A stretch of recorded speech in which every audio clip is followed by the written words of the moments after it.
e di që do të mirë kuptoni që të kaloj menjëherë me një insert dhe pastaj të lidhem me Mark Gjonajn, që është kryetari i Këshillit të Diasporës nga Shtetet e Bashkuara të Amerikës, një figurë me pesh atje sa i përket shqiptarëve të Amerikës, në instancat të qeverisjes së Shtetet e Bashkuara të Amerikës, në shtetin e New Yorkut kryesisht, por jo vetëm. Mark Gjonajn është një personalitet i cili vlen të dëgjohet në ditët e fundit të regjistrimit të diasporës. Do ta pyes se përse ata që janë, le të themi, diaspora më kontributore në vite që nga shtetformimi shqiptar, kanë një numër i cili është i vogël i regjistruar, por për më shumë se kaq do të pyes Markun në një lidhje drejt për drejt Skype pas insertit.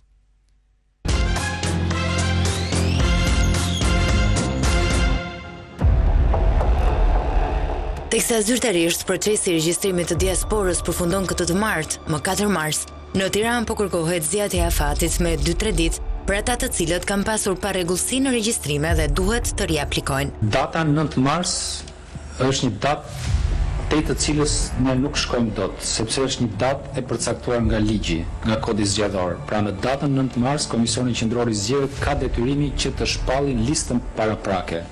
Dhe ky është një afat i përcaktuar nga ligji. Deri në datën 9 ne mund të flasim, mund të diskutojmë për afate të tjera.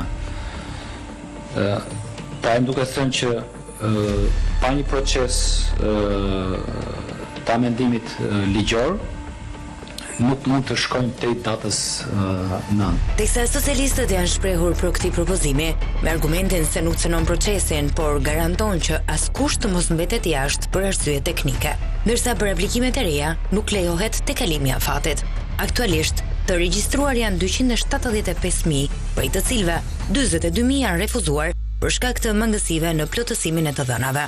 Vetë përfaqësues të diasporës, të cilët prej vitesh kërkojnë të drejtën e votës, janë përpjekur gjatë kësaj periudhe të asistojnë votuesit nga jashtë për të regjistruar. Shpresë plot se zëri i tyre këtë herë do të jetë një kontribut për vendin. A do të ndikojë vota e diasporës në ndryshimin e rezultatit të zgjedhjeve të 11 majit?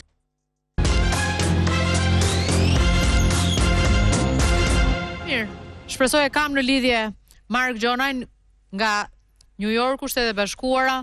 Mirë mbroma dhe kënaqësi që të kam Top Story për herë të parë, por mund të ishim parë më parë. Kënaqësi, mirë mbroma herë Greta. Faleminderit për këtë pritje edhe këtë ftesë që ma pranove. Është kënaqësia jona. Edhe të takon. Ta thash që kur u lidhëm më parë që të takon, është vend që të takon të i drejtohesh audiencës shqiptare nga Shqipëria, nga një emision i madh politik edhe nga një kanal televiziv i madh i shqiptarëve siç është Top Channel, për gjërat e mëdha që ke bërë dhe ti, Mark, edhe ke luftuar për votën e diasporës me vite. Është arritje gjithsesi. Faleminderit i herë, është kënaqësi për mua që jam pjesë sot kësaj diskutimit. Me vërtet, qysha formullu Këshilli Koordinues Diasporës 5 vjet ka kem prioriteti numër 1 që të bëhet drejt e mujton që diaspora më votu. Edhe ardhja e ditë që ka kenë në pritën të sa vjetë, premtume me dekada, luftume për dekada për gjithve, që sot ishte mujtën diaspora të marrin pjesë në zgjidhjet e ardhmen.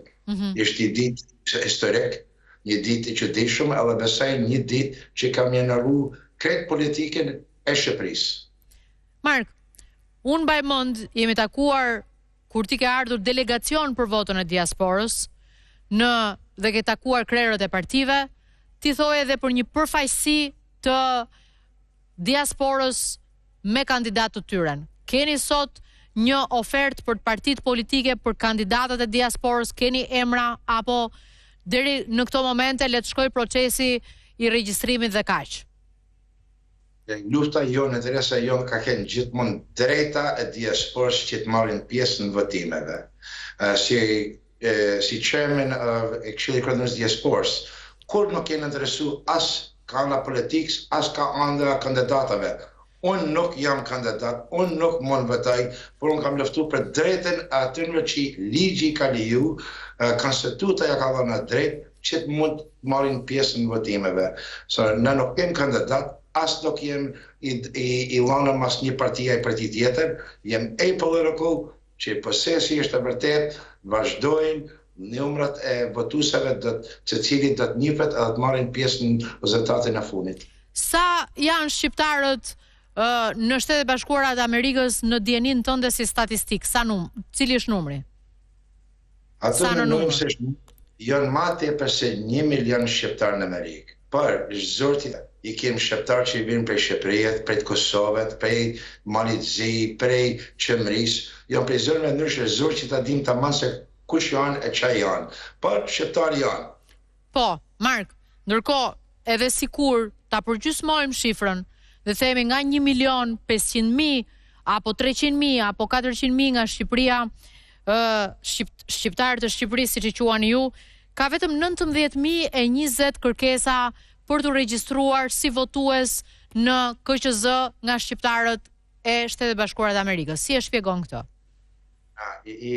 Më të harrojmë se gjithmonë ka kem paraqitje, ka kem e keni shifër i vogël. Gjithë diaspora kanë menu i herë 30.000 deri 50.000. Ma vonë ka menu ka më rrit i 100.000. Sot faktikisht në këtë moment që flasim, janë regjistru masë 224.000 prej diaspora që më marrë pjesë në votimeve. Prej atënve janë 22.000 kaluan që janë prej Ameriket, që janë regjistru me marrë pjesë, që njihen e pjesë e kësaj procesit. Tash, me qyra ashtu hollo me numra, se si të dëftuava që janë damën shqiptar për gjithë trejeve, dhe me i konsideru dhe 4 faktora. Se kemi pjesë që janë më vërtet prej Shqipënisë, por nuk i kanë dokumentat. Nuk i kanë dokumentat e moqme, a i kanë humbë, nuk kanë me biometrik dokumentat. Kemi pjesë që kanë lindë në Amerikë, dytën gjenerat, që nuk i kanë njek procesin që banë në shtetës e Shqipënisë. Kemi pjesën e tretë që koha, që nërta nuk jeshtë komoroku që kanë deri me datën 5, me datën 4 që të registrojnë, nuk kanë pas njek dokumentave që të marrin pjesë, edhe kemi një pjesë 4 që duhet pak shpjegim. Që është? Ke shqiptarë që janë shqiptarë të vërtet. Shqiptari vërtet banë sakrifisa, është aktivist, banë munën, mërë pjesë në tërbime, e lunë rolin e njëp një dëtërim për kom e për atë vend.